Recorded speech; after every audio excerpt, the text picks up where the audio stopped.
Pada tahun 1991, dunia menyaksikan kekalahan telak Irak dalam Perang Teluk. Pasukan Saddam Hussein dipukul mundur dari Kuwait oleh koalisi internasional yang dipimpin Amerika Serikat. Militer Irak hancur, ekonominya lumpuh, dan rezimnya terisolasi oleh sanksi internasional. Namun, ada satu hal yang mengejutkan dunia. Meski berada di ambang kehancuran, Saddam Hussein tetap bertahan di kursi kekuasaan. Amerika dan sekutunya memilih berhenti di perbatasan Kuwait dan membiarkannya tetap memimpin Irak. 12 tahun kemudian, situasinya berubah drastis.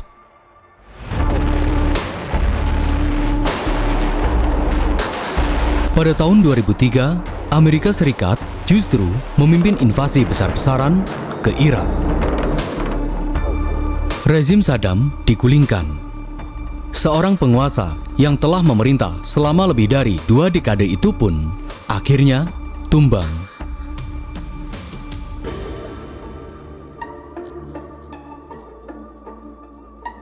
Pertanyaannya, jika Saddam memang dianggap ancaman besar bagi dunia, mengapa ia tidak dijatuhkan pada tahun 1991? Dan jika Irak tidak memiliki senjata pemusnah massal seperti yang dituduhkan, mengapa Amerika tetap memutuskan untuk menyerbu pada tahun 2003? Untuk memahami jawaban dari pertanyaan ini, kita harus menelusuri kembali hubungan panjang yang penuh ironi antara Saddam Hussein dan Amerika Serikat. Sebuah hubungan yang pernah dimulai sebagai kemitraan pragmatis, sebelum akhirnya berubah menjadi konflik yang menjatuhkan sebuah rezim.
Tahun 1980-an, Timur Tengah dilanda perang besar antara dua negara revolusioner, Iran melawan Irak.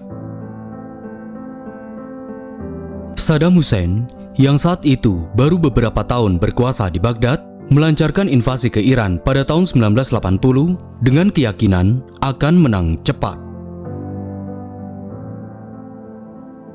Di tengah pergulatan dua musuh bebuyutan itu, Amerika Serikat melihat peluang. Bagi Washington yang baru saja dipermalukan oleh krisis sandera di Teheran sebelumnya, rezim Iran di bawah Ayatullah Khomeini jauh lebih berbahaya dibanding Saddam. Maka, meski secara resmi Amerika menyatakan netral, secara diam-diam Washington ternyata mulai melihat Saddam sebagai penyeimbang yang berguna.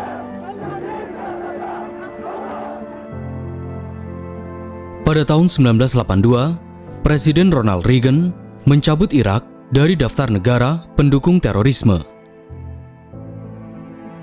Setahun kemudian, pada bulan Desember 1983, utusan khusus Reagan, Donald Rumsfeld, tiba ke Baghdad dan berjabat tangan dengan Saddam Hussein. Momen itu menjadi simbol hubungan pragmatis yang terbangun di antara keduanya, Amerika Serikat dan Irak. Aliansi tak tertulis pun terbentuk dengan kepentingan bersama, mencegah kemenangan Iran. Dengan demikian, secara diam-diam, kepada Irak, Amerika memberikan bantuan intelijen satelit, pemberian kredit ekspor, bantuan pertanian, dan teknologi dual use sipil militer yang memungkinkan Irak membangun persenjataan canggih, termasuk senjata kimia dan senjata biologis. And this unbelievably is the blueprint for a whole chemical warfare plant that was provided to the Iraqis by an American company with the knowledge and approval of the United States. Pada bulan November 1984, hubungan diplomatik penuh antara Washington dan Baghdad resmi dipulihkan. Namun, hubungan ini penuh ironi.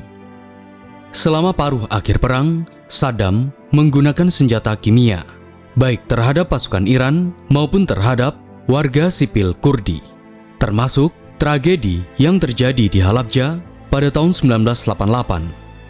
Namun, bagaimana respon Amerika? Kepentingan geopolitik mengalahkan pertimbangan moral. Pemerintahan Reagan praktis menutup mata terhadap kejahatan ini. 2 jets swooped low to bomb a Kurdish town recently taken by Iran. An Iranian army camera caught the moment of impact, not high explosives, but cyanide gas. In less time than it took Iranian helicopters to fly over Halabja, some 5,000 civilians were killed. Perang akhirnya berakhir pada tahun 1988. Irak tidak kalah, tetapi juga tidak benar-benar menang. Negeri itu justru tenggelam dalam utang puluhan miliar dolar dan ekonomi yang compang-camping.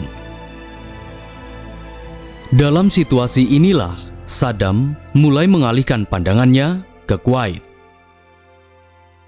Di sinilah hubungan Amerika dan Saddam mulai berubah.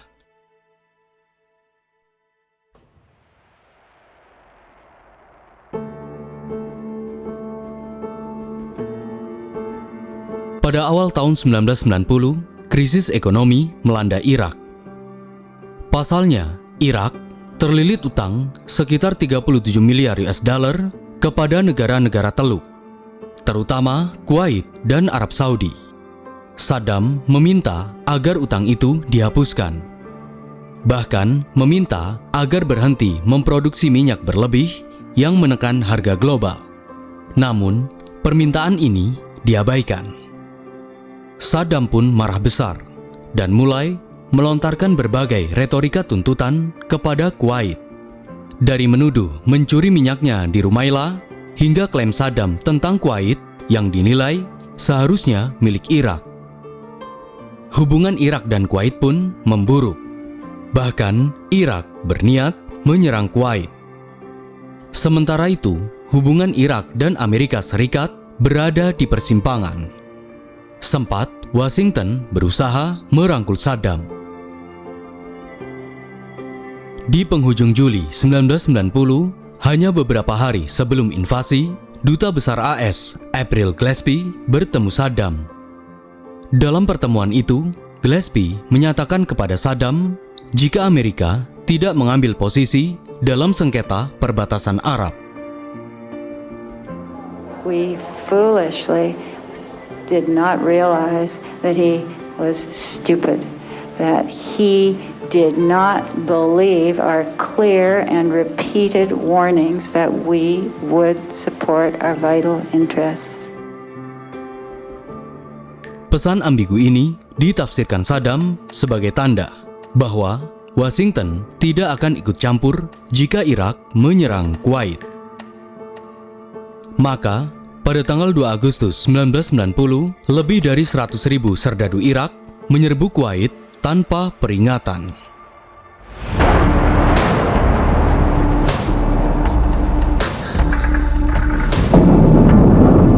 Kuwait City, the morning of the invasion. seen through the eyes of an amateur camera person. The Kuwaitis had never believed it possible, even when Iraq massed 100,000 men on the frontier. But the Iraqis were making no mistake about it. They came by land and by sea and by air.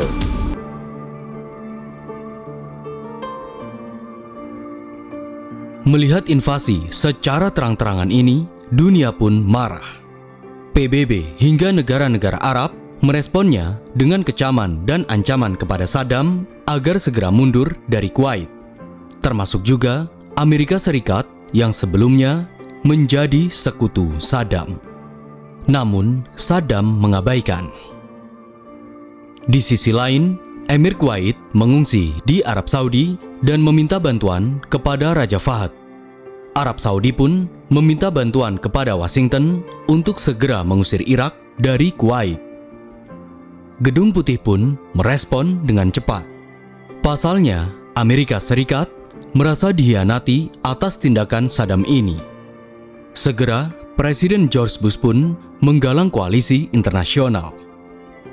Lebih dari 30 negara, termasuk negara-negara Arab seperti Arab Saudi, Mesir, dan Suriah, bergabung di bawah panji PBB berkumpul di Arab Saudi, bersiap menggempur Irak.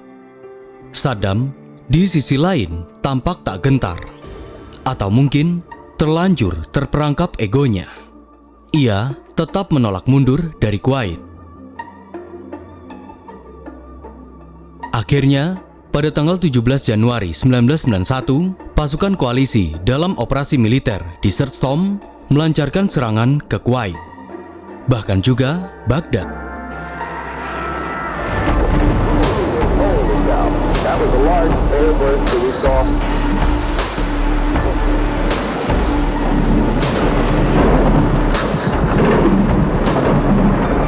Dalam serangan dahsyat itu, pasukan Saddam di Kuwait luluh lantak. Bahkan, Baghdad juga hancur.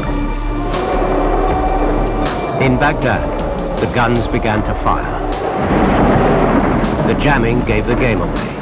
The defenders' radar screens were blinded, but 3,000 anti-aircraft guns and 60 missile batteries fired wildly into the sky.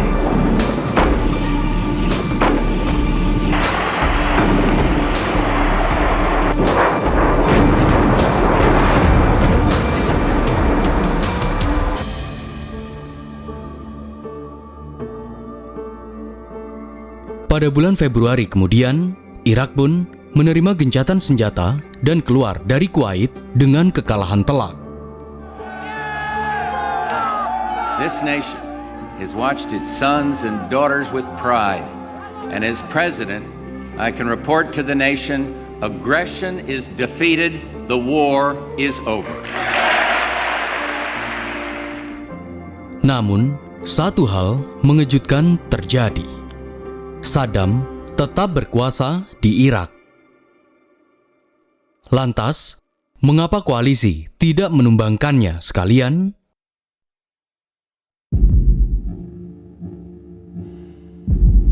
Jawabannya terletak pada kalkulasi strategis saat itu. Mandat PBB hanya untuk membebaskan Kuwait, bukan mengganti rezim. Bagi Presiden Bush, menggulingkan Saddam dan menduduki Irak secara sepihak akan menimbulkan biaya kemanusiaan dan politik yang tak terhitung, dan tentunya resiko yang tinggi. Alih-alih Amerika berharap kekalahan militer akan memicu rakyat Irak menggulingkan Saddam sendiri.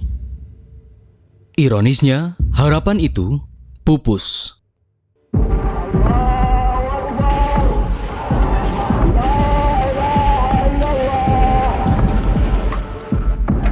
Usai perang, di Irak Selatan, rakyat Syiah Irak melancarkan pemberontakan. Sementara di utara, kaum Kurdi yang terinspirasi seruan Amerika juga melancarkan pemberontakan menuntut kemerdekaan setelah puluhan tahun ditindas.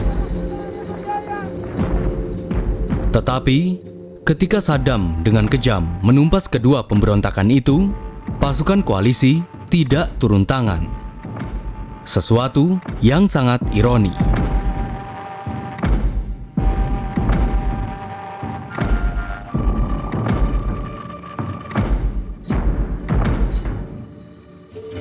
I want to see an end. You mentioned World War II. There was a definitive end to that conflict. And now we have Saddam Hussein still there. Bagi AS, status quo Irak yang terkekang dianggap lebih baik ketimbang menumbangkan Saddam yang memiliki resiko besar. Tetapi, keputusan itu meninggalkan satu pertanyaan besar. Jika memang Saddam dibiarkan bertahan pada tahun 1991, mengapa pada tahun 2003 ia justru harus dijatuhkan?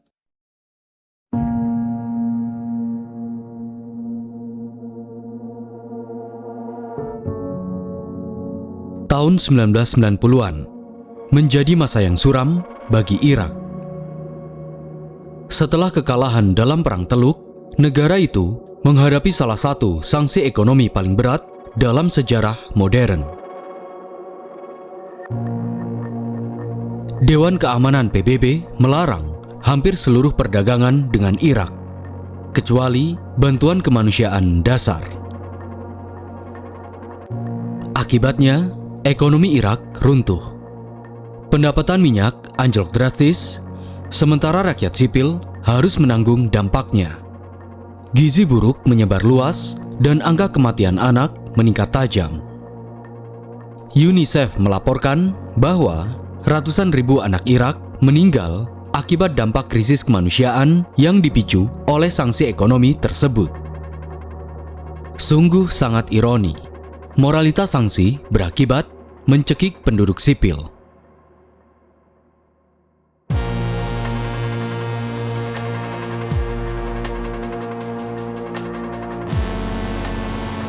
Di tengah tekanan ekonomi itu, pada tahun 1995, Irak juga sempat diguncang oleh ketidakstabilan politik dari dalam negeri untuk yang kesekian kalinya. Sejumlah jaringan pemberontak dan perwira militer mencoba memanfaatkan situasi krisis untuk menggulingkan Saddam Hussein dari dalam negeri. Di wilayah utara, kelompok Kurdi yang sejak lama menentang Baghdad kembali terlibat dalam konflik politik dan militer yang rumit. Beberapa kelompok oposisi Irak bahkan mencoba menjadikan wilayah Kurdi sebagai basis untuk melancarkan gerakan melawan rezim Saddam. Sementara di selatan Irak, ketegangan di wilayah Syiah juga belum sepenuhnya padam sejak pemberontakan besar pasca Perang Teluk 1991. Namun, berbagai upaya perlawanan itu pada akhirnya gagal. Aparat keamanan Irak dengan cepat menghancurkan jaringan oposisi tersebut. Banyak pemimpin pemberontakan ditangkap atau dieksekusi. Situasi ini menegaskan bahwa meski negaranya terisolasi dan ekonominya runtuh, cengkraman Saddam Hussein atas Irak masih tetap kuat. Namun, satu hal yang pasti, Irak tetap berada di bawah pengawasan ketat komunitas internasional. Amerika dan PBB menuntut agar Saddam melucuti senjatanya.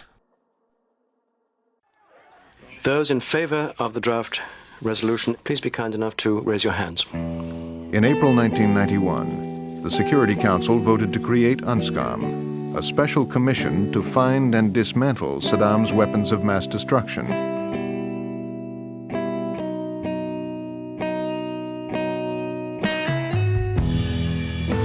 Maka, sejak bulan April 1991, tim inspeksi PBB, United Nations Special Commission atau UNSCOM, masuk ke Irak guna untuk mengawasi pelucutan senjata Irak, terutama senjata kimia, biologi, dan rudal balistik. Selama bertahun-tahun, para inspektor menemukan berbagai fasilitas tersembunyi dan memusnahkan sejumlah besar persenjataan terlarang milik Irak. Namun, mereka gagal menemukan senjata biologis.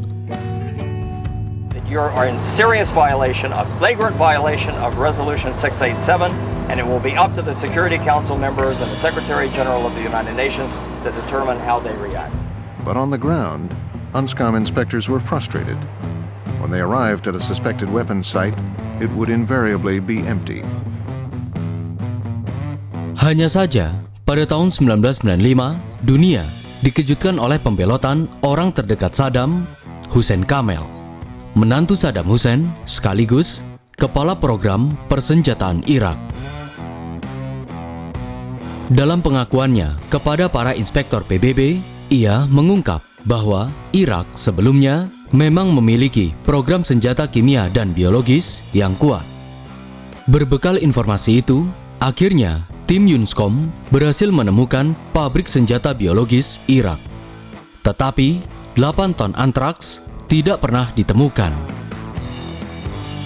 I want to conduct an inspection. What is your justification then? I have to provide you with no justification.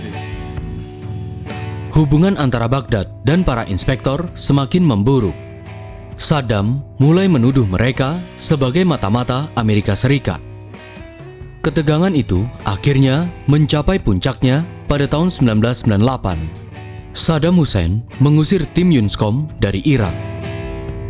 The departure of this team in no way reflects a change in Unscom's determination to conduct inspections or to have these inspections led by chief inspectors of the executive chairman's choosing to include myself.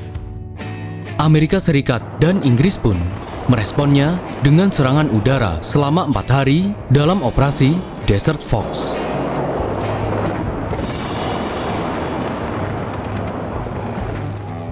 The 4-day bombing campaign by the U.S. and Britain was launched without the approval of the UN Security Council. For Scott Ritter, this was final proof that the United States had taken total control of the UN mission in Iraq. Sejak saat itu, situasi menjadi semakin kabur. Tanpa kehadiran inspektor internasional, dunia tidak lagi mengetahui secara pasti apakah Irak masih memiliki program senjata pemusnah massal atau tidak. Saddam sendiri memainkan strategi ambigu. Di satu sisi, ia ingin sanksi internasional dicabut. Tetapi di sisi lain, ia juga ingin musuh-musuhnya tetap percaya bahwa Irak masih memiliki kekuatan militer berbahaya. Can you say at any time, whether in the 1980s, the 1990s, never, whether or not Iraq ever conducted an experiment? Never. This is a sheer lie. It was used as a pretext to enter into that site. وجعل أمتكم العربية كلها منكم بما في ذلك الضعفاء فيها. Menjelang pergantian milenium, Saddam Hussein masih berdiri di kursi kekuasaan. Lebih tua, tetapi tetap keras kepala.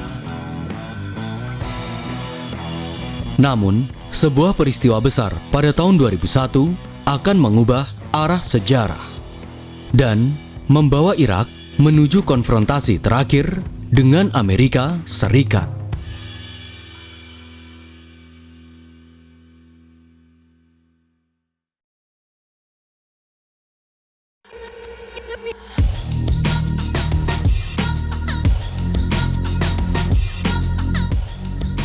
Pada tanggal 11 September 2001, terjadi sebuah serangan yang menghantam jantung Amerika di New York dan Washington. Rakyat Amerika terguncang, kemarahan membara, dan rasa aman mereka terkoyak. Presiden baru AS saat itu, George W. Bush, mendapati pemerintahannya seketika berubah menjadi pemerintahan dalam perang. Dalam sekejap, arah kebijakan luar negeri AS berputar haluan. Mr. Speaker, the President of the United States. Presiden George W. Bush mendeklarasikan perang global melawan terorisme dan berikrar akan memburu para pelaku maupun negara yang melindungi teroris. Afghanistan yang saat itu dikuasai Taliban dan menjadi tempat perlindungan jaringan Al-Qaeda menjadi target pertama Amerika Serikat. Sebagai respon atas serangan 11 September, pada akhir tahun 2001, Amerika Serikat melancarkan invasi ke Afghanistan. Rezim Taliban pun runtuh. Sementara para pemimpin Al-Qaeda melarikan diri ke berbagai wilayah perbatasan Afghanistan dan Pakistan. Namun, setelah Afghanistan, perhatian Washington perlahan bergeser ke Irak. Bagi sebagian pejabat di pemerintahan Bush, Saddam Hussein telah lama dipandang sebagai ancaman potensial bagi keamanan Amerika dan stabilitas Timur Tengah. Karena itulah, Irak mulai dimasukkan dalam agenda perang melawan teror. A brutal dictator with a history of reckless aggression, with ties to terrorism, with great potential wealth, will not be permitted to dominate a vital region and threaten the United States. Pada akhirnya, Saddam pun menjadi salah satu target utama dalam retorika keamanan Amerika. Washington menuduh rezim Irak berpotensi memiliki hubungan dengan kelompok teroris internasional. Namun, tuduhan ini sejak awal menuai perdebatan.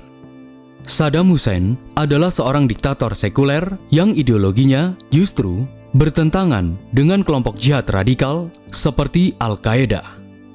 Bahkan, setelah penyelidikan dilakukan, CIA dan FBI juga tidak menemukan bukti bahwa Irak terlibat dalam serangan 11 September. Namun, bagi arsitek perang di Washington, fakta itu nyaris tidak relevan. Dalam benak mereka, Saddam Hussein sudah lama dipandang sebagai bom waktu yang hanya menunggu meledak.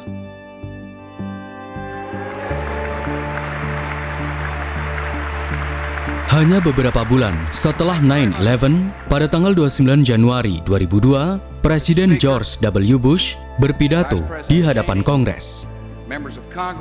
Dalam pidato yang disiarkan ke seluruh dunia itu, Bush melabel Iran, Irak, dan Korea Utara sebagai bagian dari poros kejahatan atau axis of evil.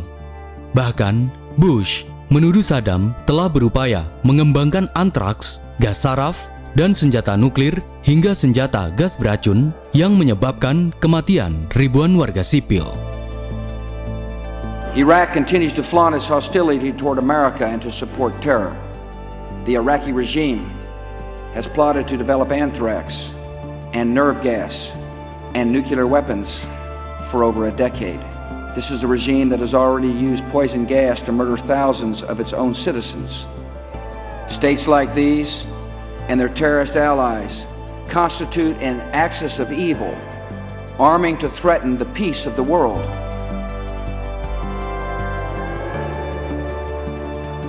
Retorika semacam ini menandai permusuhan secara terang-terangan terhadap Saddam yang dinilai oleh AS mengancam dunia. Dulu, Amerika seakan menjadi sandaran bagi Saddam, dan kini justru mereka bermusuhan.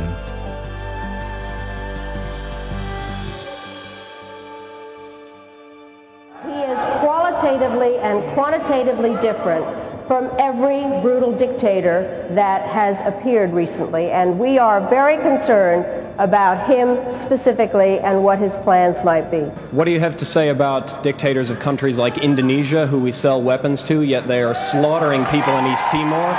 What do you have to say about that? Those are our allies. Why do we sell weapons to these countries? Why do we support them? Why do we bomb Iraq when it commits similar problems?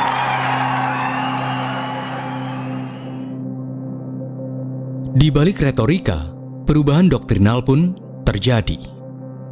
Dokumen National Security Strategy 2002 yang dirilis Gedung Putih meresmikan doktrin preemptive strike, yaitu hak AS menyerang lebih dulu negara atau aktor non-negara yang dianggap mengancam keamanan sebelum ancaman itu terwujud. Alih-alih meredam amarah Amerika, Perdana Menteri Inggris Tony Blair justru memberi peluang kesempatan bagi AS. Tony Blair mendesak kepada PBB agar memberi langkah terakhir kepada UNSCOM agar menginspeksi senjata pemusnah massal di Irak. Atas saran Blair dan Menlu AS Colin Powell, Bush setuju membawa isu Irak ke Dewan Keamanan PBB pada musim gugur 2002. Hasilnya, pada bulan November 2002, PBB mengesahkan resolusi 1441, yang mana memberikan kesempatan terakhir bagi Irak mematuhi kewajiban pelucutan senjata. Saddam Hussein di bawah tekanan berat pasukan AS yang mulai bersiaga di Teluk, mau tidak mau menerima. Selama akhir tahun 2002 hingga awal 2003, para inspektur lagi-lagi menjelajahi situs-situs di Irak. Dan hasilnya, mereka sama sekali tidak menemukan cadangan senjata pemusnah massal yang aktif. Namun, suasana di Washington sudah berbeda. Kesabaran menipis dan kecurigaan memuncak. Bagi pemerintahan Bush, absennya penemuan bukan berarti Irak bersih, melainkan Saddam pasti menyembunyikan sesuatu. Kali ini, fokus kampanye Washington adalah menguak weapon of mass destruction atau senjata pemusnah massal Irak. Pada tanggal 5 Februari 2003, dalam sidang dramatis di Dewan Keamanan PBB, Menteri Luar Negeri AS Colin Powell mempresentasikan tuduhan detail tentang program senjata pemusnah massal Irak. Padahal, semua yang dijelaskan itu tidak didukung oleh bukti yang kuat. Saddam Hussein already possesses 2 out of the 3 key components needed to build a nuclear bomb. He has a cadre of nuclear scientists with the expertise, and he has a bomb design. Sejak saat itu, mesin propaganda di AS bekerja penuh. Gedung Putih dan Downing Street di Inggris gencar mengkampanyekan bahwa Saddam pasti menyimpan senjata pemusnah massal terlarang, meskipun para inspektor belum menemukannya. Di panggung internasional, perpecahan menganga. Banyak sekutu dekat AS di Eropa seperti Prancis, Jerman hingga Rusia menolak perang mendadak atas Irak. Di lapangan, pada sepanjang bulan Februari 2003, terjadi demonstrasi anti-perang serentak di 600 kota, termasuk di Jakarta, London, Roma, hingga New York untuk memprotes agar tidak menginvasi Irak. No war on Iraq. Namun, bagi Bush dan lingkarannya, momentum sudah ditentukan. Mereka yakin ancaman Saddam terlalu besar untuk dibiarkan berlarut. Dan ancaman itu harus dimusnahkan dengan senjata apapun yang terjadi. Kini, tirai babak terakhir pun siap dibuka. Serbuan militer besar-besaran ke jantung negeri Babilonia modern telah terbuka. Dan penggulingan Saddam Hussein secara paksa pun dimulai.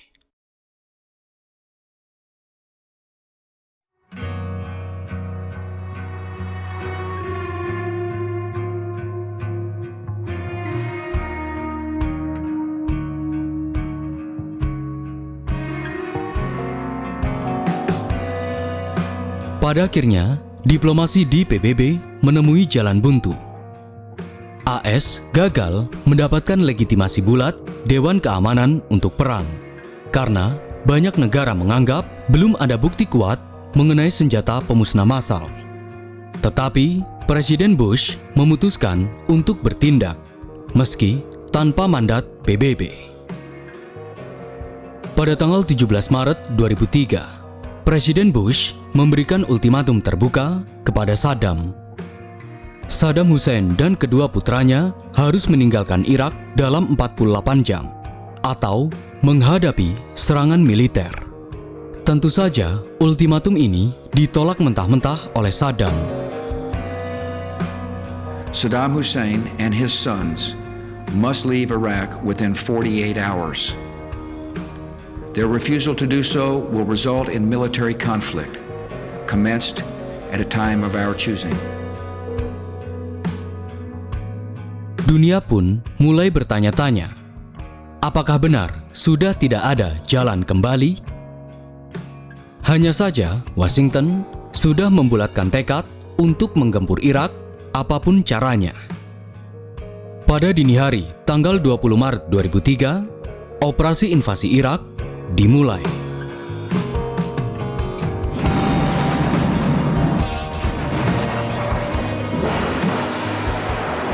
Dalam operasi yang diberi sandi Iraqi Freedom, rudal jelajah Tomahawk menghantam Baghdad diikuti gelombang serangan udara besar-besaran.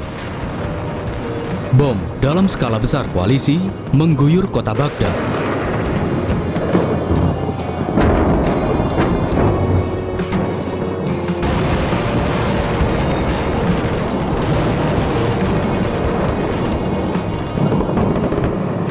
Pada hari-hari pertama invasi, langit Baghdad diterangi gelombang ledakan yang berlangsung hampir tanpa henti.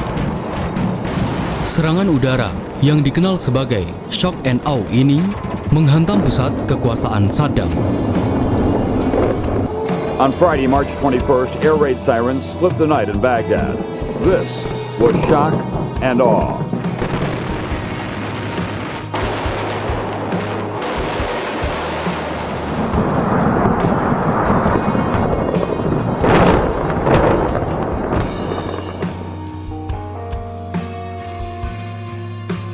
Serangan darat juga dilancarkan. Sekitar 150.000 pasukan Amerika dan puluhan ribu tentara Inggris mengepung Irak dari berbagai arah, baik dari selatan seperti Kuwait, Basra, hingga barat Irak.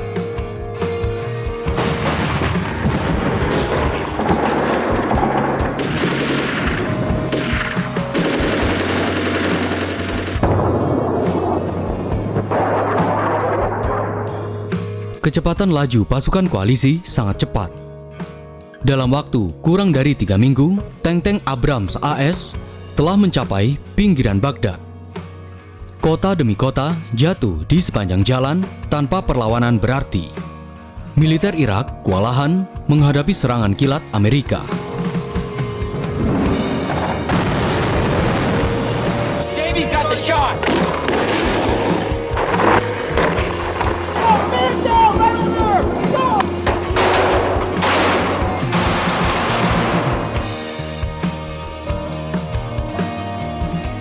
Pada tanggal 9 April 2003, pasukan marinir AS memasuki pusat kota. Dan di alun-alun Firdaus terjadi sebuah adegan dramatis yang mengejutkan dunia. Patung perunggu Saddam Hussein yang menjulang tinggi ditarik jatuh oleh kendaraan lapis baja Amerika di hadapan kerumunan warga Irak. Momen itu menjadi ikon berakhirnya rezim Saddam.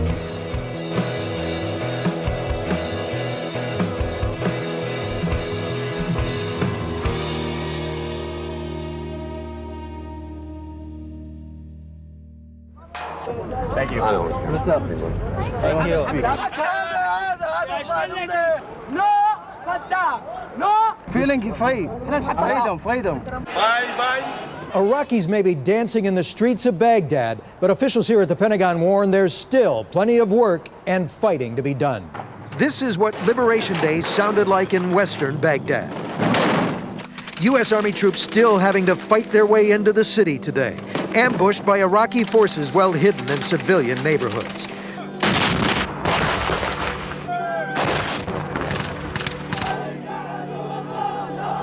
Saat Baghdad jatuh, Saddam Hussein sudah menghilang.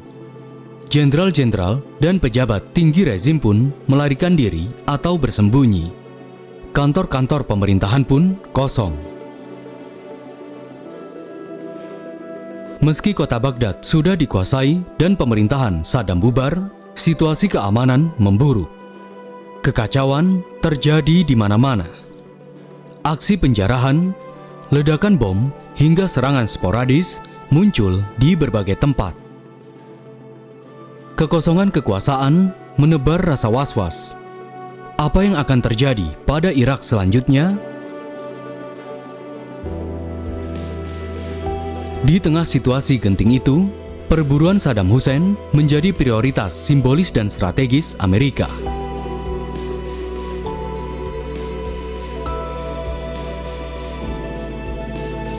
Setelah 8 bulan pelarian, pada tanggal 13 Desember 2003, dalam suatu operasi yang bernama Red Dawn, tentara Amerika menemukan Saddam yang bersembunyi di sebuah bunker kecil bawah tanah di peternakan dekat Tikrit.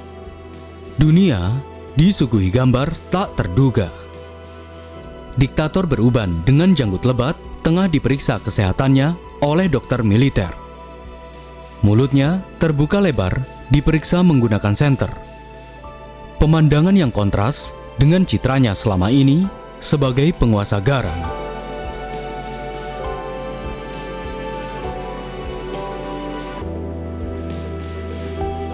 Dengan tertangkapnya Saddam, berakhirlah era rezim Ba'ath di Irak secara definitif. Saddam Hussein kemudian diadili oleh Pengadilan Khusus Irak atas kejahatan kemanusiaan, dan naasnya dia dijatuhi hukuman mati.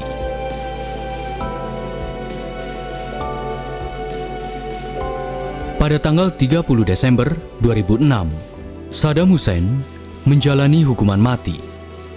Sang pemimpin tiran Irak itu akhirnya tumbang.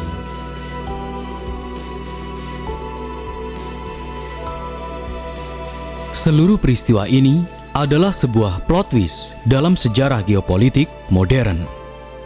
Dahulu, Amerika Serikat pernah melihat Saddam Hussein sebagai sekutu strategis di Timur Tengah. Namun, pada akhirnya, justru negara yang pernah mendukungnya itu pula yang menggulingkan kekuasaannya.